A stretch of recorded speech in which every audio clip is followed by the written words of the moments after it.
perjalanan hidup Rasulullah sallallahu alaihi wasallam dalam menyampaikan risalah Allah Subhanahu wa taala. Insyaallah pada kesempatan yang berbahagia ini kita akan menjelaskan tentang hadisul if, yaitu cerita bohong yang ditunjukkan kepada istri Rasulullah sallallahu alaihi wasallam, Aisyah radhiyallahu anha, yang mana cerita bohong ini disebar oleh orang-orang munafik yang benci terhadap Rasulullah sallallahu alaihi wasallam dan benci terhadap keluarga Rasulullah sallallahu alaihi wasallam. Yang mana kejadian ini terjadi pada Ghazwatu Banil Mustaliq, terjadi pada perang Bani Mustaliq. Anna Aisyah radhiyallahu anha kanat qad kharaja biha Rasulullah sallallahu alaihi wasallam ma'ahu fi ghazwati biqur'atin asabatha. Bahwasanya ketika Nabi sallallahu alaihi wasallam hendak keluar menuju perang Bani Mustaliq, maka ada kebiasaan Nabi sallallahu alaihi wasallam menyertakan salah seorang dari istrinya. Maka pada saat itu Nabi sallallahu alaihi wasallam melakukan pemilihan di antara istri-istrinya dengan cara qur'ah, dengan cara mengundi istri-istrinya. Siapa nama di antara mereka yang keluar, maka itulah yang berhak untuk ikut bersama Nabi sallallahu alaihi wasallam. Jadi qur'ah ini dibolehkan di dalam Islam untuk menentukan siapa yang berhak mengambil sesuatu, atau seperti dalam keadaan Nabi sallallahu alaihi wasallam ikut bersama Nabi sallallahu alaihi wasallam ketika yang berhak mengambilnya itu lebih dari satu orang, 2-3 orang, tapi cuma satu yang berhak mendapatkan hak itu, maka boleh dilakukan qur'ah, boleh dilakukan undian, sehingga yang naik namanya itulah yang berhak untuk mengambil hak tersebut. Ini yang dilakukan oleh Nabi sallallahu alaihi wasallam. Juga satu ketika Nabi sallallahu alaihi wasallam pernah menjelaskan tentang masalah mengundi, yaitu ketika Nabi sallallahu alaihi wasallam menjelaskan tentang keutamaan azan dan keutamaan salat di saf pertama.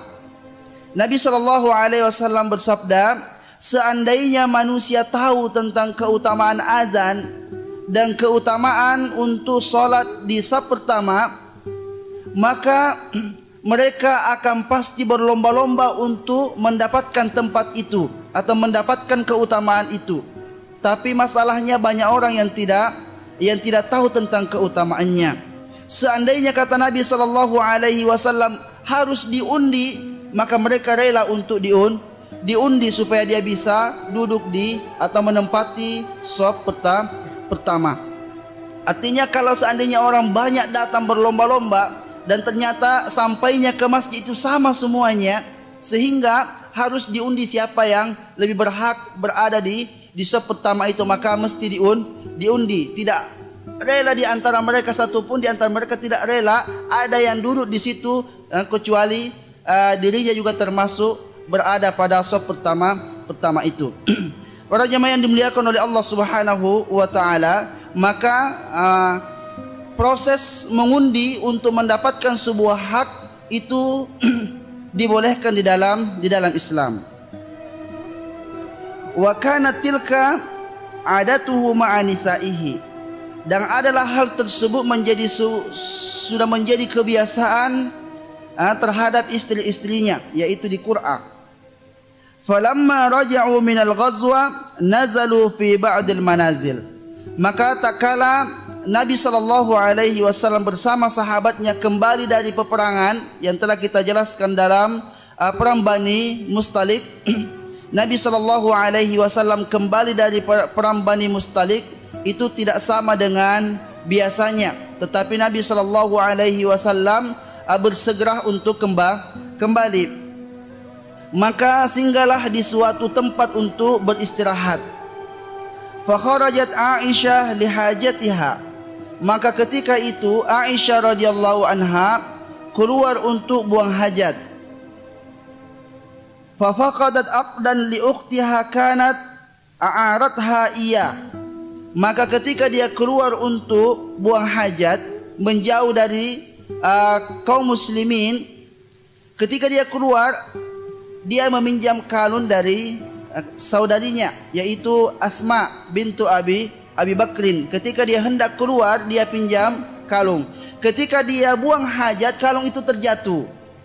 Maka ketika dia kembali dari buang hajat, dia merasa kehilangan kalungnya. Akhirnya dia kembali lagi mencari kalung itu, sehingga dia lama mencari kalung itu. Faraja'at taltamisuhu fil mawdi'il ladzi faqadathu fihi fi waqtiha. Maka dia pun kembali mencari kalung itu di tempat di mana kalung itu hilang. Itu artinya dia mencari di jalan ketika dia pergi buang hajat. Faja'an nafarul ladzina kanu yarhaluna haudajaha fadhannuha fihi fahamalul haudaj. Maka tak kala tiba saatnya kaum muslimin ini berangkat, ini sudah selesai istirahatnya, sudah melanjutkan kembali perjalanan, maka datanglah orang-orang yang membawa tempat Aisyah radhiyallahu anha yang disebut dengan al-haudaj. Al-haudaj ini adalah tempat duduk seorang wanita, kemudian setelah itu dipikul, dan tempat itu ditutupi dengan kain. Maka orang-orang yang ditugaskan untuk memikul Aisyah radhiyallahu anha, ketika tiba masa ada pengumuman untuk berangkat melanjutkan perjalanan, maka langsung mereka angkat tempat itu, dan mereka merasa bahwa Aisyah ada di dalam tempat itu, dan tidak menyangka walaupun ringan seperti itu dia bawa saja terus. Karena ketika itu Aisyah radhiyallahu anha masih sangat muda dan tubuhnya pun masih langsing, belum di dalam penjelasan di sini disebutkan belum gemuk, belum banyak dagingnya, karena masih sangat muda ketika itu. Faraja'at Aisyatu ila manazilihim. Maka tatkala Aisyah radhiyallahu anha kembali ke tempat di mana kaum muslimin berkumpul ketika itu, wa qad asabat al-aqda fa idza laysa bihi da'in wala mujib. Ketika dia kembali setelah mendapatkan kalungnya, dia kembali ke tempat itu, maka ternyata tidak ada lagi orang yang tidak lagi orang di tempat itu. Dia pun berteriak, tidak ada orang yang menjawab teriakan Aisyah radhiyallahu anha, sudah pergi. Maka dalam pikiran Aisyah radhiyallahu anha ketika itu, pasti orang itu akan kembali mencari saya ketika mereka merasa bahwa saya tidak ada di dalam tempat itu. Maka akhirnya Aisyah radhiyallahu anha tidak memutuskan untuk jalan sendiri untuk menyusul pasukan Nabi sallallahu alaihi wasallam, tetapi beliau memilih untuk tetap berada di tempat itu, supaya kalau mereka kembali mencari, tentu mereka akan mencarinya di tempat itu. Maka di saat keadaan seperti itu, Aisyah radhiyallahu anha diserang rasa kantuk. Maka dia pun mengantuk di tempat itu, duduk sambil menunggu. Akhirnya dia pun tertidur di tempat itu. Maka salah seorang di antara sahabat yang bernama Safwan, di mana Safwan ini dijelaskan bahwa dia itu senang tidur. Jadi kalau kaum muslimin singgah di suatu tempat untuk istirahat, maka dia pun merebahkan tubuhnya dan tidur. Ketika dibangunkan masih capek, ya jalan saja duluan, nanti saya menyusul belakang. Tentu ini hikmah dari Allah Subhanahu wa taala. Akhirnya ketika Safwan menyusul dan berada di tempat di mana kaum muslimin di situ pernah singgah, maka dia pun mendapati Aisyah radhiyallahu anha dalam keadaan tertidur. Di saat itu Aisyah radhiyallahu anha terbuka wajahnya, sehingga Safwan pun tahu kalau itu adalah Aisyah radhiyallahu anha. Ketika sampai di tempat itu, maka Safwan radhiyallahu anhu tidak langsung membangunkan Aisyah radhiyallahu anha dan memanggilnya, "Wahai Aisyah, kenapa engkau di tempat ini?" Dia tidak berkata seperti itu, tetapi Safwan berkata, "Inna lillahi wa inna ilaihi raji'un zaujatu Rasulullah sallallahu alaihi wasallam. Dia mengatakan istirja dengan suara yang tinggi dan berkata, istri Nabi sallallahu alaihi wasallam. Maka ketika mendengarkan hal itu, Aisyah radhiyallahu anha pun langsung terbangun dan menutup wajahnya. Maka dari sini para ulama mengatakan bahwa itu menunjukkan sebuah dalil bahwa istri Nabi sallallahu alaihi wasallam menggunakan cadar menutup wajahnya, dan itu bagian dari sunnah Rasulullah sallallahu alaihi wasallam yang diperintahkan kepada istri-istrinya dan juga para sahabiyat yang lain. Lalu ketika Aisyah terbangun, Safwan pun datang membawa ontanya, lalu mendekatkan onta itu pada Aisyah radhiyallahu anha dan mempersilahkan Aisyah untuk naik di onta itu, tanpa ada satu pun kata yang diucapkan oleh Safwan kecuali inna lillahi wa inna ilaihi raji'un. Maka Aisyah radhiyallahu anha pun naik di onta itu, lalu Safwan pun memegang tali onta dan berjalan. Dari sini para ulama mengatakan bahwa inilah adab seorang lelaki. Jika dia berjalan dengan seorang wanita muslimah, maka tidak boleh dia mengambil kesempatan untuk berkenalan, tanya-tanya dari mana, mau kemana, ya, ataupun ngobrol-ngobrol yang lain. Padahal keadaan itu sangat mendukung. Safwan radhiyallahu anhu bersama Aisyah dalam keadaan berdua sepi. Tentu kalau berjalan tanpa ada omongan sedikit pun, mungkin ini merasa gimana jalan berdua tak ada sedikit pun kata-kata.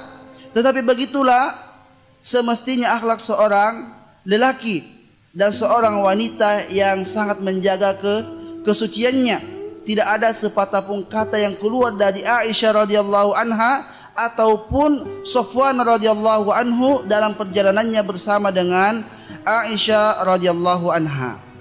Kemudian pada saat itu Safwan tidak pernah berada di belakang onta, selalu berada di depan onta.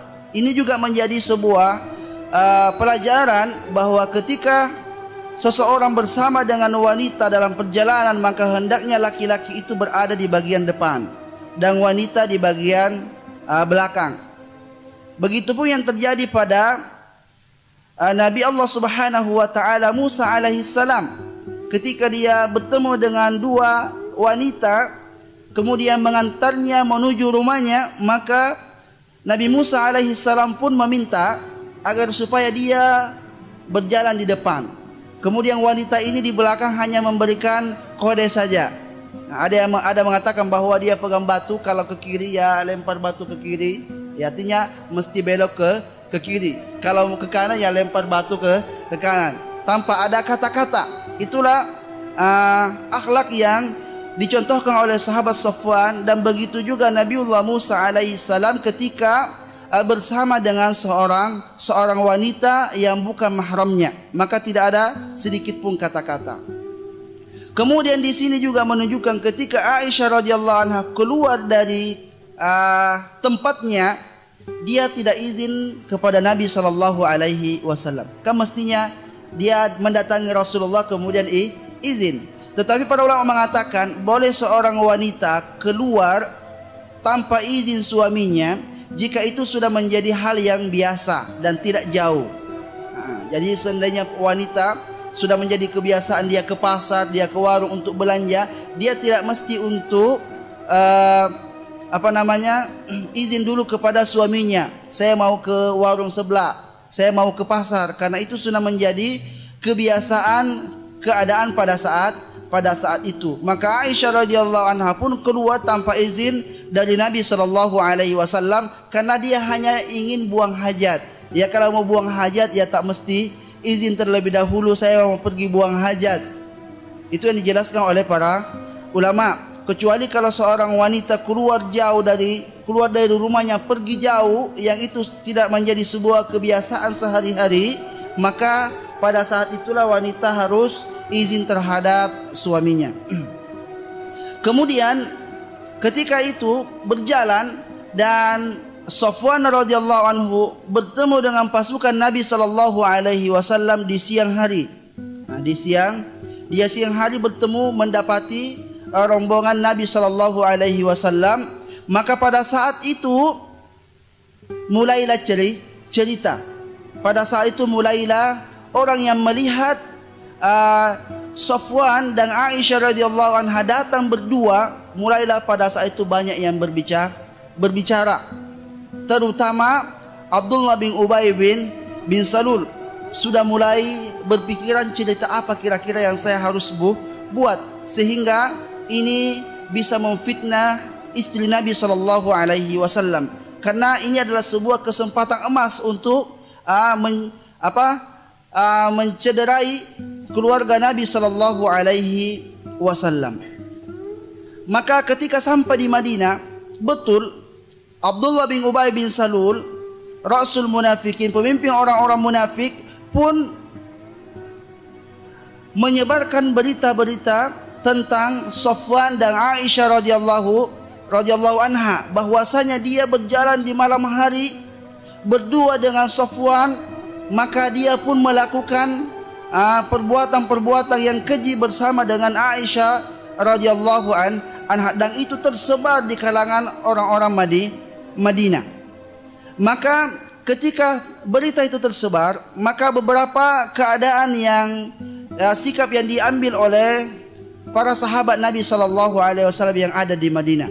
Di antara mereka ada yang mendengarkan berita itu dan antara benar atau tidak gitu, antara percaya dan tidak. Tetapi mereka diam. Tidak ada satupun orang yang bercerita tentang itu. Ada juga di kalangan yang lain, dia antara percaya dan tidak, tapi dia menceritakan pada yang lain. Inilah orang-orang yang dihukum oleh Nabi sallallahu alaihi wasallam dengan dicambuk 80 kali. Mereka tidak percaya sebenarnya seperti Mistah, dia tidak percaya tentang berita itu. Antara percaya dan tidak karena belum jelas. Tetapi dia ketika mendengarkan dari orang-orang munafik, dia pun menyebarkan kepada yang lainnya. Dan ada juga kalangan yang lain yang sama sekali tidak percaya terhadap cerita itu. Ada seorang sahabat yang bertanya kepada istrinya. Dia berkata bahwa, apakah engkau telah mendengarkan berita tentang Aisyah? Dia mengatakan iya. Apakah kamu percaya berita itu? Dia mengatakan, sungguh aku tidak percaya. Maka suaminya berkata, betul, Aisyah itu lebih baik dari kamu. Maka tidak mungkin dia melakukan sesuatu yang keji, karena dia lebih baik dari kamu. Sedangkan kamu saja mungkin tidak mau melakukan hal itu, apalagi Aisyah radhiyallahu anha. Maka Allah Subhanahu wa taala pun berfirman di dalam Al-Qur'an, laula id sami'tumuhu, mengapa tidak ketika engkau mendengarkan berita itu engkau berprasangka baik terhadap Aisyah radhiyallahu anha. Ketika engkau mendengarkan cerita tentang hal-hal yang buruk yang dilakukan oleh Aisyah, sedangkan Aisyah itu adalah wanita yang baik, seorang muslimah, hendaknya yang ada di dalam benak seorang muslim itu adalah zannu bi anfusihim khaira, hendaknya dia berprasangka baik. Itu yang terlebih dahulu diadakan di dalam diri seseorang. Jadi ketika mendengarkan ada seorang yang baik, soleh, rajin sholat, kemudian terdengar berita tentang dia, tentang keburukan dia, maka tidak boleh kita mengatakan, oh gitu dia. Tetapi yang wajib bagi seorang muslim lakukan adalah tidak mungkin dia melakukan seperti itu. Itu yang terlebih dahulu harus dimunculkan di dalam hatinya. Tidak boleh ada prasangka buruk yang didahulukan, tetapi prasangka baik. Sampai-sampai Al-Imam An-Nawawi rahimahullahu ta'ala mengatakan bahwa kalau seseorang mendengarkan berita buruk tentang saudaranya, maka berilah dia uzur. Mungkin dia begini, mungkin dia begitu, sehingga dia melakukan seperti itu. Tidak boleh langsung kita celah dia. Jadi kita berikan dia uzur. Jangan sampai terjadi prasangka buruk terhadap diri seorang muslim. Kemudian ketika berita itu tersebar, maka Nabi SAW pun bingung menghadapi berita ini antara percaya dan tidak percaya. Maka Nabi SAW pun meminta istisyarah, meminta pendapat dari sahabat-sahabatnya. Dia mendatangi sahabat-sahabatnya, sikap apa yang saya harus ambil dalam masalah ini. Maka dia mendatangi Ali radhiyallahu anhu. Maka Ali berkata, baiknya engkau talak saja Aisyah, itu lebih selamat bagimu. Ini adalah pendapat dari Ali radhiyallahu anhu karena begitu cintanya terhadap Rasulullah sallallahu alaihi wasallam. Maka kesimpulannya, baiknya engkau talak saja sehingga aman bagi keluargamu dan aman juga bagi dakwah tentunya, karena ini sudah tersebar jelek. Kemudian setelah itu Nabi sallallahu alaihi wasallam mendatangi Usama lalu berkata, bagaimana pendapatmu tentang masalah ini? Maka Usama mengatakan, engkau harus tetap mempertahankan Aisyah radhiyallahu anha, karena pasti dia tidak melakukan hal yang buruk. Engkau pertahankan Aisyah dan jangan engkau talak dia, dan jangan engkau peduli ucapan-ucapan musuh-musuh Islam. Ini pendapat dari Usama bin Zaid. Lalu setelah itu Nabi SAW naik mimbar dan berhadapan dengan sahabat-sahabatnya lalu berkata, wahai sahabat-sahabatku, berikan aku uzur. Masalah ini sungguh sangat berat saya hadapi. Kira-kira bagaimana pendapat kalian? Karena Abdullah bin Ubay bin Salul telah menyebar masalah ini. Maka salah seorang di antara mereka bernama Usaid bin Khudair dari kalangan Aus berkata, ya Rasulullah, seandainya dia itu dari kabilah Aus, maka sudah saya penggal lehernya. Dia terlalu lancang untuk menyampaikan berita-berita yang tidak benar. Maka salah seorang di antara kelompok Khazraj lalu dia berkata, menambah ucapannya, kalau dia itu dari Khazraj, maka perintahkan saja padaku, maka saya akan bunuh dia.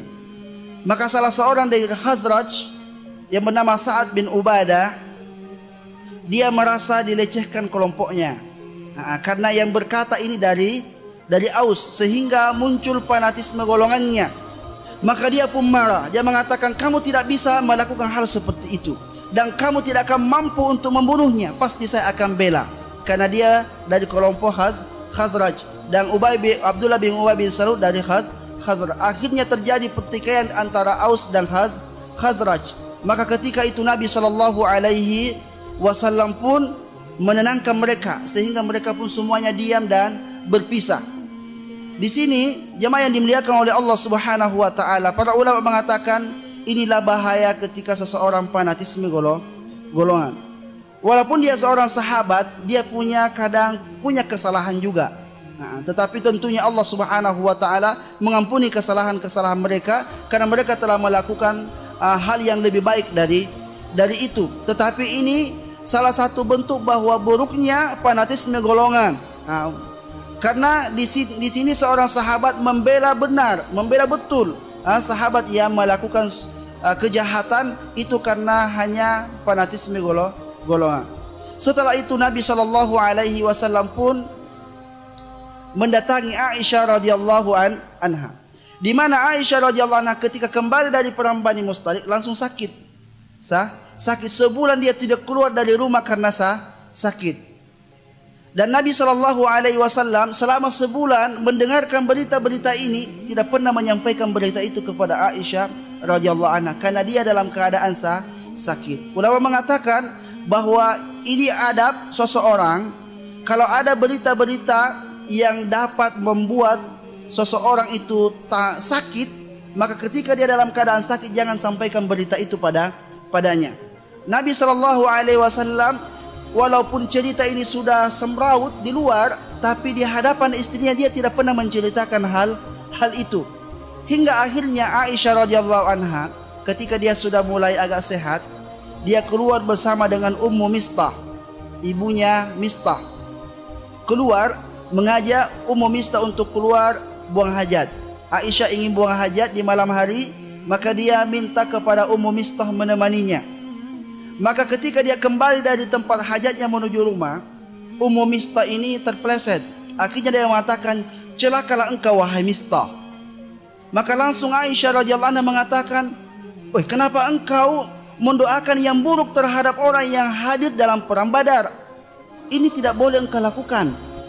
Padahal Ummu Mistah anaknya yang dia doakan keburukan atasnya, karena dia telah ikut menyebar berita bohong tentang Aisyah radhiyallahu anha. Maka pada saat itu Aisyah pun bertanya, kenapa engkau mendoakan hal buruk terhadap anakmu? Ini tidak boleh engkau lakukan, karena dia itu adalah telah hadir dalam perang Badar. Dan perang Badar, Nabi SAW mengatakan, sesungguhnya dosa-dosa kalian telah diampuni oleh Allah Subhanahu wa Ta'ala.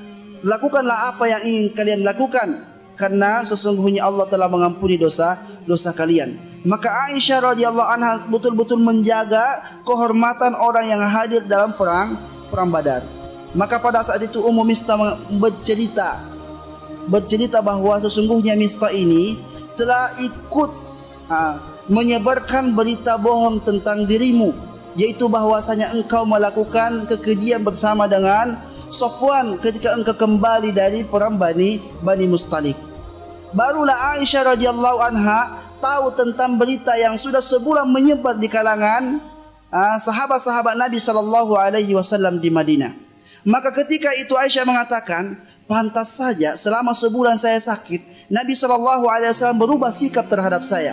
Biasanya kalau saya sakit, saya dimanjakan, saya dielus-elus. Tapi ketika saat ini Nabi agak berubah sikapnya. Dia tidak lagi begitu memanjakan saya. Dia hanya tanya-tanya keadaan saja. Tapi beda dengan kalau saya sakit sebelumnya, Nabi SAW mendekati saya, kemudian mengelus saya, sering bertanya tentang keadaan saya.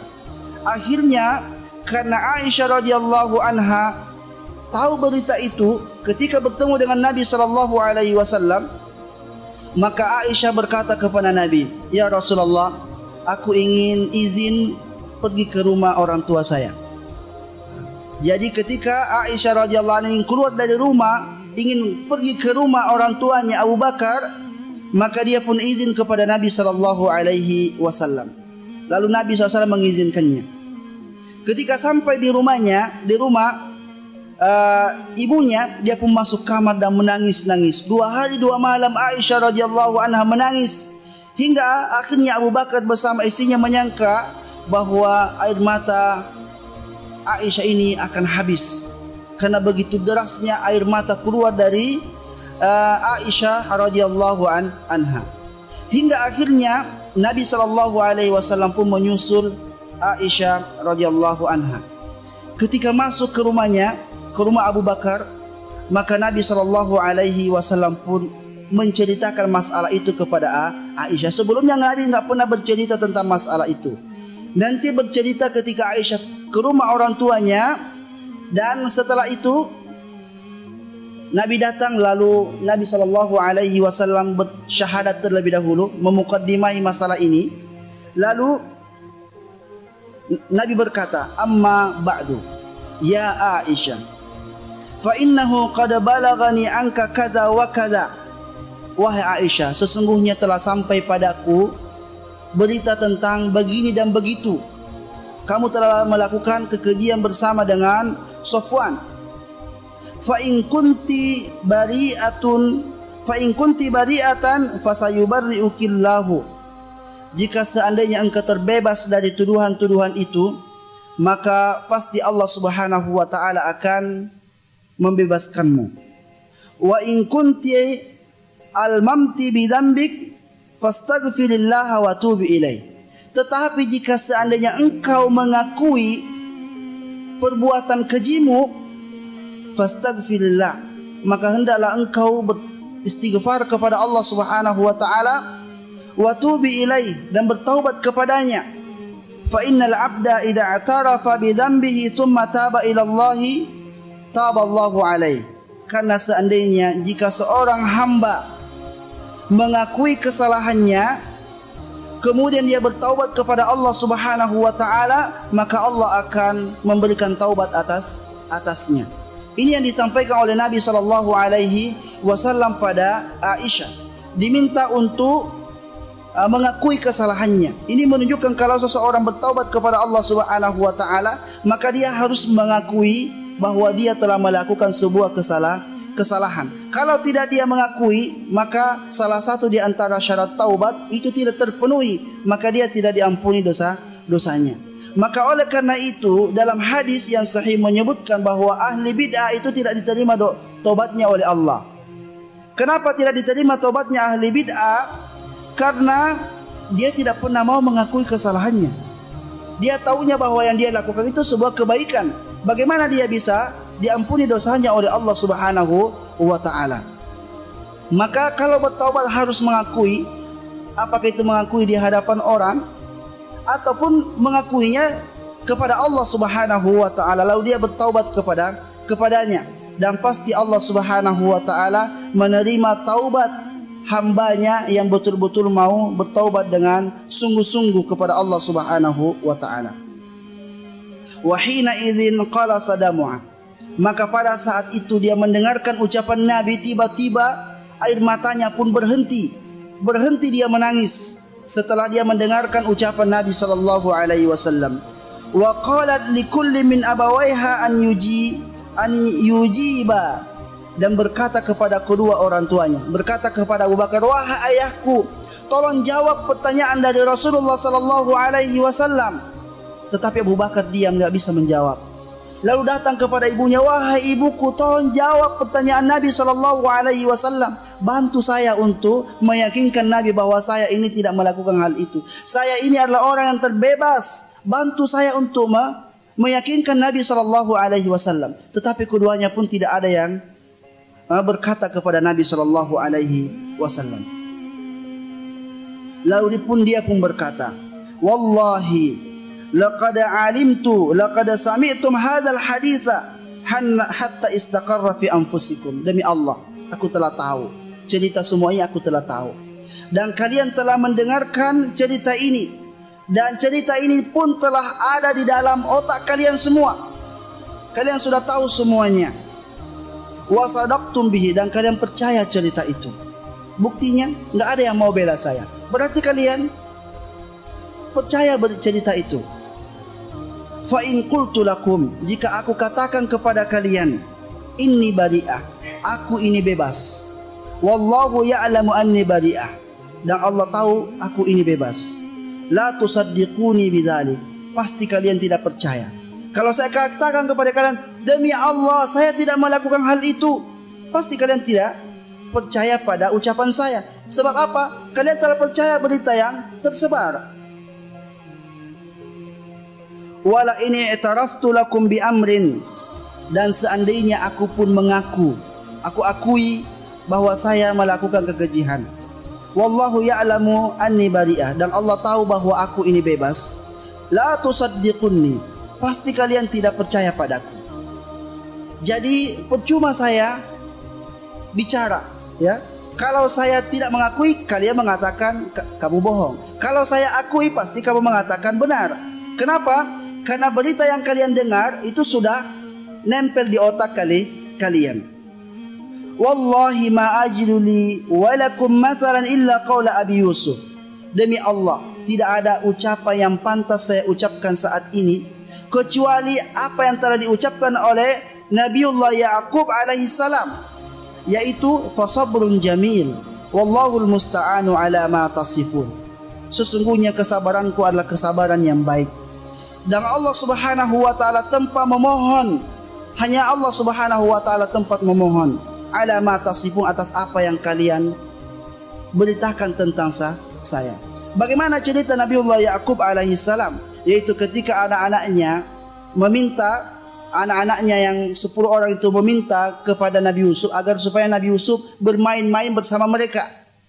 Lalu 10 saudaranya ini pun memasukkan Nabi Yusuf ke dalam sumur. Setelah kembali, dia berkata kepada ayahnya, sesungguhnya Nabi Yusuf dimakan serigala. Buktinya mana? Ini bajunya sudah penuh dengan darah. Tapi Nabi Yakub alaihissalam tidak percaya berita itu dan tidak ada bukti. Akhirnya dia pun berkata, fasabrun jamil. Kalau begitu saya harus bersabar dengan kesabaran yang baik. Allah Subhanahu wa taala pasti akan memberikan pertolongan padaku atas apa yang kalian ucapkan. Summa tahawwalat wattaja'at. Setelah itu Aisyah radhiyallahu anha pun masuk kamar lagi dan baring. Setelah Nabi meninggalkan ayah dan ibunya. Wa nazala al-wahyu sa'atahu. Maka pada saat itu pun ketika Aisyah masuk kamar dan baring, ketika itu wahyu pun turun. Fasurriya an Rasulillah sallallahu alaihi wasallam wa huwa yadhak.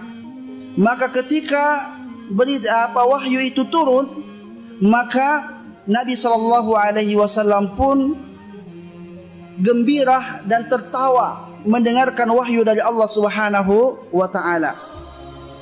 Fakanat awwala kalimat takallama biha, maka yang pertama kali diucapkan oleh Nabi sallallahu alaihi wasallam, ya Aisyah, amallahu faqad barra'aki.